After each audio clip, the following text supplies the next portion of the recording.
தந்திருக்கிற இந்த வார்த்தை நம்மை ஜீவனுள்ளதாய் மாற்றணும், நம்மை உணர்வுள்ளதாய் மாற்றணும். இந்த வார்த்தைகளை கேட்கும் பொழுது இன்னைக்கு நம்முடைய இருதயங்கள் கிழிக்கப்படணும். இன்னைக்கு இந்த வார்த்தையை கொண்டு பேசும் பொழுது அதை நம்ம ஏற்றுக்கொள்ளணும். இன்னைக்கு ஒரு விஷயம் எங்களை தாழ்த்துகிறோம் அப்பா, எங்களை நாங்களே ஜீவ பலிகளாய் வைக்கிறோம். இன்னைக்கு இந்த வார்த்தைக்கு நேராக எங்களை அர்ப்பணிக்கிறோம். நீரே எங்களோடு கூட பேசுவீராக. இன்னைக்கு ஒரு விஷயாய் வாயை திறந்து உம்மை ஸ்தோத்தரிக்கிறோம், ஸ்தோத்தரிக்கிறோம், ஸ்தோத்தரிக்கிறோம். இந்த காலை வேளையில் பரலோகம் எங்களுக்காக திறக்கப்படுவதாக. சர்வ வல்லமையுள்ள கர்த்தர் எங்களுக்காக இந்த நாள் இந்த ஆலயத்தில் இறங்கி வருவீராக. நீர் இந்த நாளில் இந்த கொஞ்ச நேரத்தில் எங்களோடு பேச நினைத்தது தடைபடாதபடிக்கு நீர் எங்கள் மத்தியில் அசைவாடுவீராக. இந்த காலை வேளை நாளை முழுவதும் நீர் அசைவாடுவீராக. இப்பொழுதே உடைய உயிர்த்தெழுந்த வல்லமை எங்களை நிரப்புவதாக. இந்த காலை வேளை ஒரு தெய்வீக பிரசன்னம் எங்களை சூழ்ந்து கொள்வதாக. பரலோகம் எங்களுக்காக இந்த காலை வேளையில் திறக்கப்பட்டிருக்கிறதுக்காக ஸ்தோத்திரம், ஸ்தோத்திரம், ஸ்தோத்திரம். இந்த நாளிலும் எங்களை நாங்களே ஒரு விஷயாய் தாழ்த்துகிறோம். எங்கள் பாவங்களை நீங்க சுத்திகரிப்பீராக, எங்களை சுத்திகரிப்பீராக. எங்கள் ஆவி, ஆத்மா, சரீரம் மூன்றையும் சுட்டெரிப்பீராக, சுட்டெரிப்பீராக. இன்றைக்கு எங்கள் கர்த்தர் நீர் பேசும் பொழுதே அற்புதம் நடப்பதாக. ஒரு விஷயம் என்னையும் பலிபீடத்தின் அக்கினியில் வைக்கிறேன்ப்பா, என்னையும் பற்றிப்பீராக. நீரே எங்களோடு கூட பேசும். நீர் பெருக நாங்கள் சிறுக. இயேசுவின் மூலம் ஜெபிக்கிறோம் ஜீவனுள்ள நல்ல பிதாவே, ஆமென், ஆமென். ஓசியாவின் புஸ்தகம் 14ஆம் அதிகாரம் 1ஆம் வசனம். ஓசியா 14:1.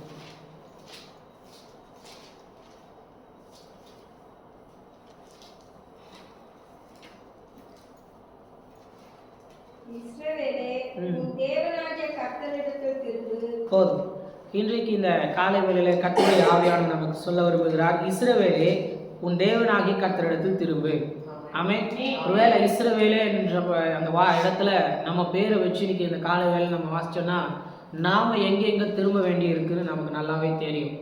அது பல காரியங்களா இருக்கலாம். நம்முடைய தனிப்பட்ட காரியம், ஆவிக்குரிய வாழ்க்கை, எல்லாவற்றையும் நாம் ஒரு காரியத்துல நாம் திரும்பணும்.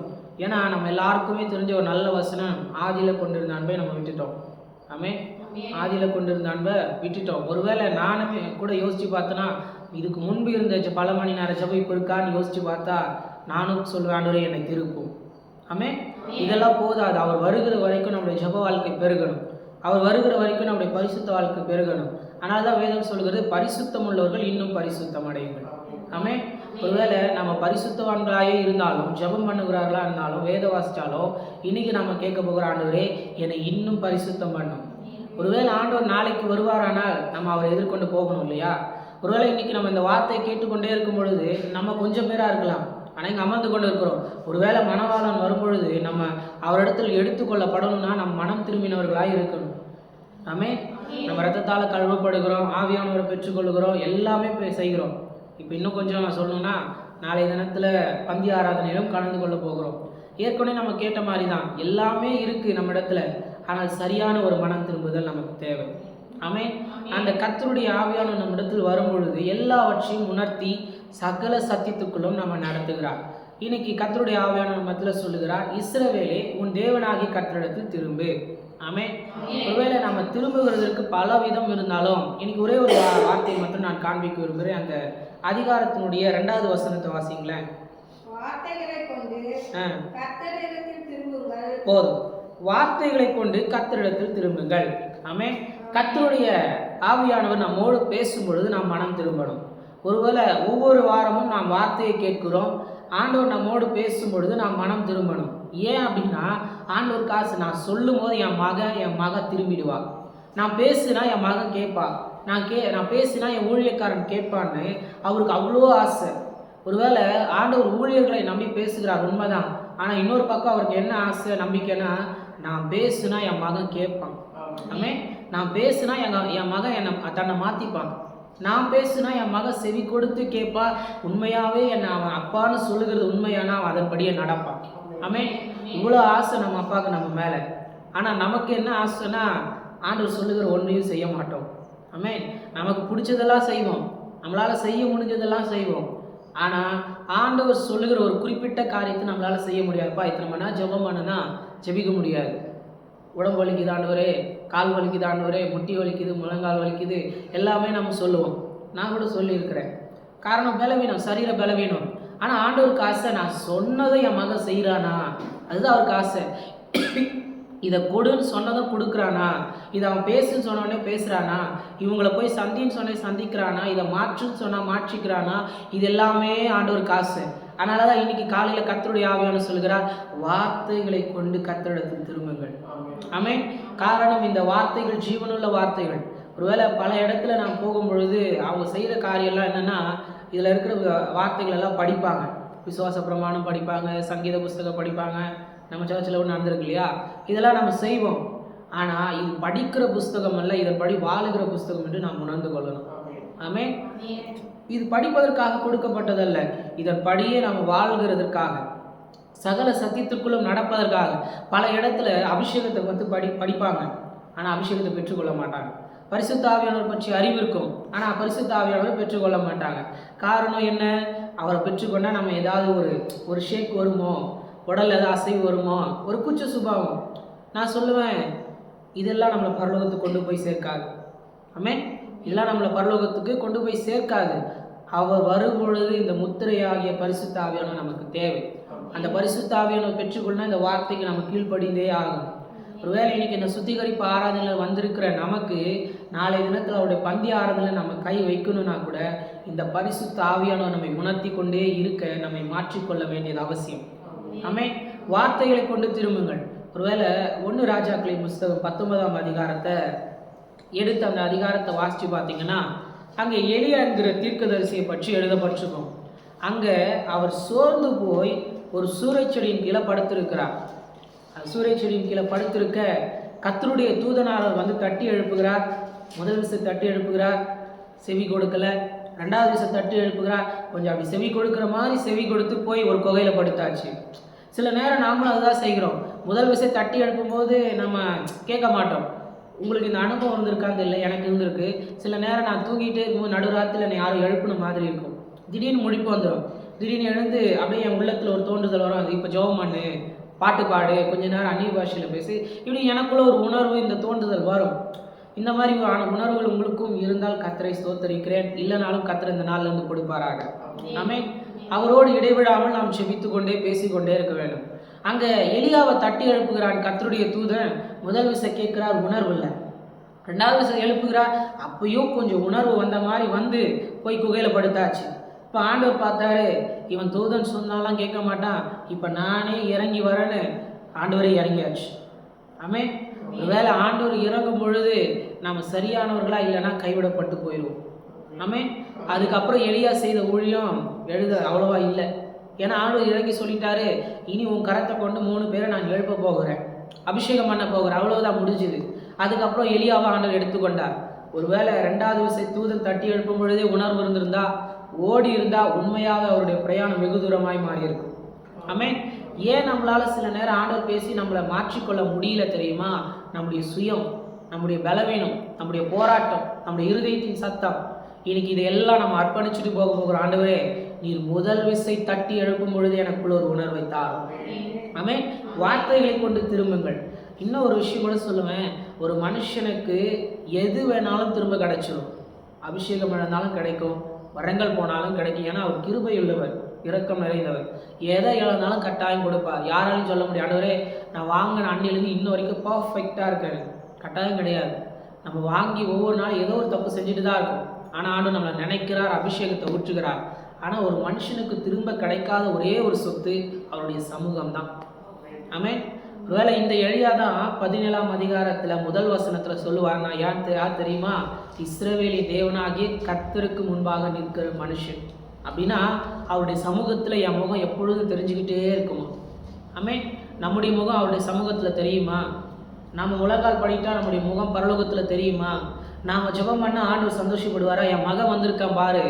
நம்ம முழங்கால் பூமியில தான் போடுறோம், ஆனால் நம்மை பற்றினதான் அந்த ஆவியின் விஸ்தாரம் அந்த பரலோகத்தில் தெரியும். ஆமென்.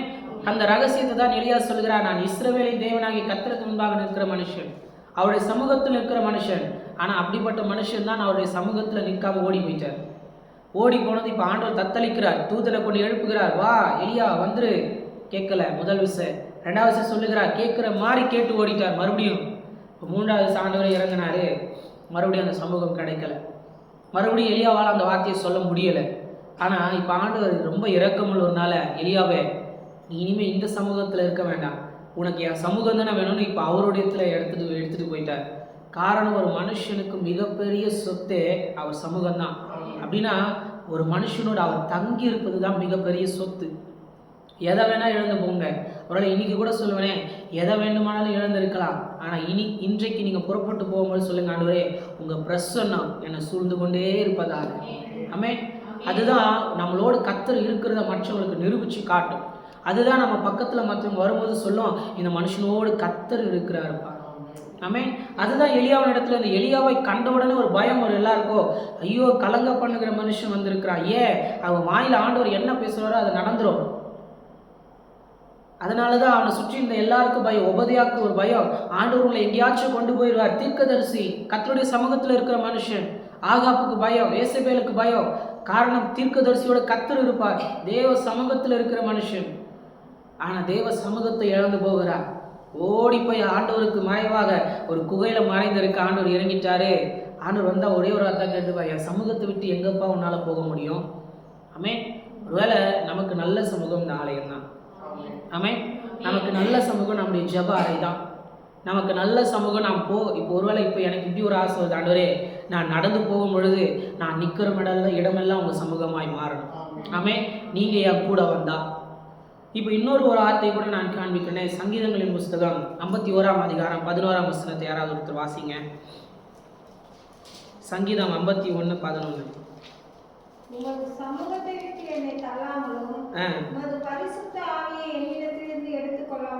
ஆமென். அந்த 51ஆம் அதிகாரத்தில் அந்த மேலே ஒரு 1ஆம் வசனத்துக்கும் மேலே எழுதப்பட்டிருக்கும் பாருங்க. அவர் பச்சைபாலிடத்தில் தாவீது பாவத்திற்குட்பட்ட பின்பு நாத்தான் தீர்க்கதரிசி அவனிடத்தில் வந்து அவன் பாவத்தை உணர்த்தின போது. ஆமென். நாத்தான் என்கிற ஒரு தீர்க்கதரிசி வந்து சொல்லுகிறார், தாவீது நீ செஞ்சது தப்பு, நீ கர்த்தருக்கு விரோதமாய் பாவம் செஞ்சுட்ட, பொல்லாப்பானதை செஞ்சிருக்கிறன்னு சொன்ன மாத்திரத்தில் உணர்வடைகிறார். அதுதான் தாவீதின் இருதயம். ஆனால் தான் ஆண்டவருக்கு ரொம்ப தாவீதையும் பிடிக்கும். அதுக்கு தப்பு செய்யுங்கன்னு நான் சொல்ல மாட்டேன், ஆனால் செஞ்சாலும் செஞ்சது தப்பு தான் நான் அழுகிற ஒரு நல்ல மனுஷன். உங்களுக்கு ஆண்டவர் மேலே பிரியம் இருக்கணுமா? ஆண்டவருக்கு உங்கள் மேலே பிரியம் இருக்கணுமா? இன்னைக்கு சொல்லுவேன், செய்த தவறை உணர்ந்து கொள்ளுங்கள். ஆமென். எங்கேயோ நம்ம ஒரு தப்பு செஞ்சுருக்கிறோம், அதனால தான் நம்முடைய வாழ்க்கை ஆசீர்வதிக்கப்படலை. எங்கேயோ நம்ம ஒரு தப்பு செய்கிறோம், அதனால தான் இன்றைக்கி நம்ம இந்த பல பிரச்சனைகளை நாம் சந்தித்து கொண்டு இருக்கிறோம். ஒருவேளை ஒவ்வொரு நாளும் நான் என்னை நானே நிதானித்து பார்க்கிறேன், ஆண்டவரே இன்றைக்கி இந்த பிரச்சனை வருது, போராட்டம் வருதுன்னா நான் என்னைக்காச்சும் ஏதாவது செஞ்சுருக்கேனா? முதலாவது அதுதான் நான் நிதானித்து பார்க்கணும். ஒருவேளை நான் செய்யலைன்னு ஆண்டவர் சொன்னால் அடுத்து நான் எதை யோசிக்கணும்னா, ஆண்டவரே ஒருவேளை இன்றைக்கி என் ஜெபத்தில் ஏதாவது குறைவு இருக்கா, என் பரிசுத்தத்தில் ஏதாவது குறைவு இருக்கா? ஒவ்வொரு நாளும் ஒரு மனுஷன் தன்னை நிதானித்து பார்க்கணும். அந்த அந்த பந்தி ஆராதனையில் கலந்து கொள்ளும்போது தான் நம்ம நிதானித்து பார்க்கணும்னு கிடையாது. ஒவ்வொரு நாளும் நம்மை நாமே நிதானித்து அறிந்தால் நாம் நியாயம் தீர்க்கப்படும். ஆனாலே இன்னைக்கு கர்த்தருடைய ஆவியான அந்த காலைகளில் சொல்லுகிறார், வார்த்தைகளை கேட்கும் பொழுது மனம் திரும்புங்கள். ஆமென். இஸ்ரவேலே நீ உன் தேவனாகிய கர்த்தரிடத்தில் திரும்பு. அங்கே கேட்குறார் பாருங்க, அவருக்கு தெரியும் அந்த வேல்யூ என்னன்னு. அதனால தான் கேட்குறார், தாவீது உமது சமூகத்தை விட்டு என்னை தள்ளாமலும் உமது பரிசுத்த ஆவியின் இடத்தில் எடுத்துக்கொள்ளாமலும் இருக்கும். இந்த ரெண்டும் போச்சுன்னா கிடைக்கிறது ரொம்ப கஷ்டம். இது ரெண்டும் போயிடுச்சுன்னா அந்த மனுஷனுடைய வாழ்க்கை அவ்வளோதான். எங்கே இப்போ சமூகம் இல்லை அப்படின்னா எப்படி சொல்லணும்னா, கிட்டத்தட்ட ஆதாம் ஏவாள்கிட்டயே உங்களை கொண்டு போனோன்னா அவங்க விழுந்து போனாங்க பாவத்தில். அவங்க விழுந்து போனதுக்கப்புறம் 7 ஜென்ரேஷனுக்கு தேவ சத்தமே கிடையாது. ஆமாம் தானே? அவங்க விழுந்து போனதுக்கப்புறம் 7 ஜென்ரேஷனுக்கு தேவ சத்தமே கிடையாது. காரணம், தேவ சமூகம் அவங்களை விட்டு போயிருச்சு. ஆண்டவர் அந்த ஏதேன் தோட்டம் என்கிற தேவ சமூகத்தை விட்டு அவர்களை வெளியே தள்ளிட்டார். நம்ம தேவ சமூகத்தில் இருக்கிற வரைக்கும் தான் தேவ சத்தம் நமக்கு கேட்கும். தேவ சமூகத்தில் இருக்கிற வரைக்கும் தான் ஆண்டவர் நம்மோடு பேசுவார். தேவ சமூகத்தில் இருக்கிற வரைக்கும் தான் அவர் நம்ம வீட்டை சுற்றிலும் உலாவி கொண்டு இருப்பார். நம்ம முழங்காலில் நிற்கிற வரைக்கும் தான் ஆண்டவர் நம்ம வீட்டை பாதுகாப்பார், நம்ம எல்லாவற்றையும் வேலையடைப்பார். நாம் என்னைக்கு தூங்குகிறோமோ, நாம் என்னைக்கு தேவ சமூகத்தை விட்டு வெளியேறுகிறோமோ, நாம் என்னைக்கு நம்முடைய சுயபலத்தை காமிச்சு இவ்வளவுதான் முடியாண்டவரை நம்ம சொல்கிறோமோ, அன்னைக்கு அவருடைய சமூகத்தை விட்டு அவர் துரத்துறது இல்லை, நாமளே வெளியே போயிடும். நான் போயிடுறேன் ஆண்டவரே. அதான் நடந்துக்கிட்டு இருக்கு சில நேரம். ஏன் ஆண்டவர் நம்மளோட பேச முடியாமல் இருக்குது? ஆண்டவர் காரணமா? நாம தான் காரணம். இஸ்ரவேலே தேவனாகி கர்த்தரிடத்தில் திரும்பு. அதனால தான் அந்த 7 ஜென்ரேஷன் கழிச்சு ஆண்டவர் இரக்கம் உள்ளவராய் வந்து மீண்டும் பேச ஆரம்பிக்கிறார். இன்னைக்கு தாவீதை போல நம்ம எல்லாரும் இருக்கிற இடத்துல கண்களை மூடி இன்னைக்கு ஒரு விஷயம் நம்மை நாமே நாம் நிதானித்து அறிய போகிறோம். இன்னைக்கு கர்த்தருடைய ஆவியானவர் நம்மோடு பேசி இருக்கிறார். எதை எழுந்தாலும் மீண்டும் பெற்றுக்கொள்ளலாம், ஆனால் அப்பாவுடைய சமூகத்தை திரும்ப பெற்றுக்கொள்ள முடியாது. அவர் நம்மோடு பேசுகிற அந்த ஏதேன் தோட்டத்தின் அனுபவத்தை பெற்றுக்கொள்ள முடியாது. அதிலிருந்து வெளியேறினதுதான். பரிசுத்த ஆவியானவரை இழந்து போனால் அந்த ஆதியின் அன்பை பெற்றுக்கொள்ள முடியாது. இன்னைக்கு உணர்வு இருந்தா இன்னைக்கு எல்லாரும் வாயை திறந்து சொல்லுங்க பார்க்கலாம், ஆண்டவரே என்னை விட்டு உடைய சமூகத்தை விட்டு என்னிலிருந்து தள்ளிடாதீங்கப்பா. பரிசுத்த ஆவியானவரை என்னிடத்துல எடுத்துடாதீங்கப்பா. உங்க சமூகத்துல இனி நான் மகிழ்ந்திருக்கணும். இன்னைக்கு இந்த வார்த்தையை கேட்ட உடனே நான் உணர்வுள்ள மனுஷனாய் மாறி கேட்கிறேன். உங்க பிரசன்னத்தால் என்னை நிரப்புவீராக, உடைய பிரசன்னத்தால் என்னை நிரப்புவீராக. இன்னைக்கு இந்த கால வேளையில கேட்கிற உங்கள் மேல தெய்வீக பிரசன்னம் வருவதாக. எங்களை சுத்திகரிப்பீராக. எங்கள் ஆவி, ஆத்மா, சரீரம் மூன்றையும் உம்முடைய ஆவியினால் எங்களை கழுவுவீராகப்பா. ஆதியில் கொண்டிருந்த அன்பை இன்னும் மனம் கொண்டு எழும்ப இன்னைக்கு இந்த கால வேளை உம்முடைய வார்த்தை எங்களிடத்தில் பேசியிருக்கிறது. எங்களை பரிசுத்தமாக்குவீராக, எங்களை பரிசுத்தமாக்குவீராக. இன்னைக்கு இந்த வார்த்தைகளை கேட்கும் பொழுது நாங்கள் எங்கள் இருதயத்தை திருப்பிக் கொள்ளுகிறவர்களாய் மாற்றுகிறோம். இன்றைக்கு எங்களை நாங்கள் உம்மிடத்தில் திருப்புகிறோம். நாளைய தினத்தில் அந்த பந்தி ஆராதனை கை வைக்கும் பொழுது அல்ல, இன்றைக்கு எங்களை நாங்கள் நிதானி தருகிறோம். எங்க நாங்கள் விழுந்து போனோம்பா எங்களுக்கு உணர்த்துங்க. எங்க நாங்கள் சோர்ந்து போனோம் எலியாவை போல எங்களுக்கு உணர்த்துங்க. எங்க உங்க வார்த்தையை நாங்கள் அல்ல தட்டினோம் எங்களுக்கு உணர்த்துங்க. பல விஷயம் தேவ ஊழியர்களை கொண்டு பேசினோம், நாங்கள் தூங்கினோமே எங்களுக்கு உணர்த்துங்க. இன்னைக்கு எங்களை நாங்களே விட்டு கொடுக்கிறோம் அப்பா. நீர் இறங்கி எங்களிடத்தில் விசாரிக்கிறதுக்கு முன்பாக இன்றைக்கு எங்களை நாங்கள் நிதானி தருகிறோம். எங்களை நாங்களே நிதானி தருகிறோம். எங்களோடு பேசுகிறவர் நீர் என்பதை நாங்கள் விசுவாசிக்கிறோம். எங்கள் கர்த்தர் நீர் யார் என்பதை நாங்கள் நம்புகிறோம் அப்பா. நீர் உம்முடைய சமூகத்தை விட்டு எங்களை தள்ளாதிருப்பீராக. உம்முடைய ஆவியை எங்களிடத்திலிருந்து எடுத்துக்கொள்ளாதிருப்பீராகப்பா. இன்னைக்கு கேட்கிற எல்லார் மேலையும் என் மேலையும் இன்னைக்கு உடைய பிரசன்னம் இறங்குவதாக. உடைய ரத்தம் எங்களை கழுவுவதாக, எங்களை இன்றைக்கு இந்த நாளிலிருந்து பரிசுத்தமாய் அல்ல மகா பரிசுத்தமாய் மாற்றுவீராக. எங்களை உம்மோடு பேசுகிற மகா பரிசுத்தவான்களாய் மாற்றுவீராக. நாங்கள் பரிசுத்தத்தில் குறைவுள்ளவர்கள், பலவீனம் உண்டு, போராட்டம் உண்டு, எல்லாம் உண்டு. ஆனாலும் இன்னைக்கு எங்கள் தாழ்மையில இன்னைக்கு எங்களை தாழ்த்துகிறோம் அப்பா. எங்களை சுத்திகரிப்பீராக, எங்களுடைய ரத்தத்தால கழுவுவீராக. இன்னைக்கு இதை கேட்கிற எல்லா மேலே உடைய கிருபை இறங்கட்டும். ஒரு விஷயம், எங்கள் பாவங்கள் எங்களுக்கு மன்னிக்கப்படுவதாக, மீறுதல்கள் மன்னிக்கப்படுவதாக. நாளைய தினத்தில் அந்த பந்தி ஆராதனை எங்கள் கைகள் வைக்கும் பொழுது எங்கள் இருதயம் நிறைவாய் நாங்கள் சொல்ல போகிறோம், மெய்யாகவே கர்த்தர் எங்களோடு பேசினார், நாங்கள் மனம் திரும்பி இருக்கிறோம், இந்த பந்தி ஆராதனை நிமித்தம் நாங்கள் இன்னும் கர்த்தரோடு நெருங்கி இருக்கிறோம் சொல்லத்தக்கதாக இன்னைக்கு ஒரு மன நிறைவை எங்களுக்கு நீ தந்திருக்கிறதுக்காக ஸ்தோத்திரம். எங்களை பரிசுத்தமாக்கினதற்காக ஸ்தோத்திரம் அப்பா. நல்ல பிதாவே, இந்த கால வேலைக்கு நன்றியோடு துதிக்கிறோம் அப்பா. இந்த நாளில் வார்த்தைகளை கேட்டிருக்கிறோம். கேட்ட எங்களை நீ பரிசுத்தமாக்குவீராக, பேசின என்னையும் பரிசுத்தமாக்குவீராக. உண்மையாகவே அந்த பந்தி ஆராதனைக்கு இன்றைக்கு நீங்கள் இந்த கொஞ்ச நேரத்தில் எங்களை நீர் இந்த வார்த்தை கொண்டு ஆயத்தப்படுத்தினதற்காக ஸ்தோத்திரம். கர்த்தர் வராத ஜனங்களையும் நாங்கள் நினைக்கிறோம், பரிசுத்தமாக்கும் காரணம் அந்த பந்தி ஆராதனை உங்களுடையதப்பா. அது அசுசிப்பட்டு போகக்கூடாது. அதனால வராத ஜனங்களையும் பரிசுத்தம் பண்ணும். ஊழியர் மேலேயும் இந்த கிருபை இறங்கட்டும். வராத எல்லா பிள்ளைகள் மேலே இந்த கிருபை சூழ்ந்து கொள்ளட்டும். நாளை இந்த பந்தி ஆராதனையில் நீரே இறங்கி கிரியை செய்கிறத எங்கள் கண்களுக்கான கிருபை தருவீராக. நாளைக்கு புதிய ஆத்துமாக்களை கொண்டு வரும் அரசப்பா. நாளைக்கு அற்புதங்கள் நடக்கட்டும். தேவையில்லை ஆத்துமாக்களை உள்ளே கொண்டு வருவீராக. எங்களை தாழ்த்தி ஜெபிக்கிறோம், இயேசு மூலம் ஜெபிக்கிறோம் ஜீவனில் நல்ல பிதாவே. ஆமென், ஆமென். நாம் யாரும் சேர்ந்து சொல்லலாம், என் ஆத்துமாவே கர்த்தரை ஸ்தோத்திரி, என் முழுவதுமே அவருடைய பரிசுத்த நாமத்தை ஸ்தோத்திரி. என் ஆத்துமாவே கர்த்தரை ஸ்தோத்திரி, அவர் செய்த சகல உபகாரங்களையும் மறவாதே. ஆமென், ஆமென்.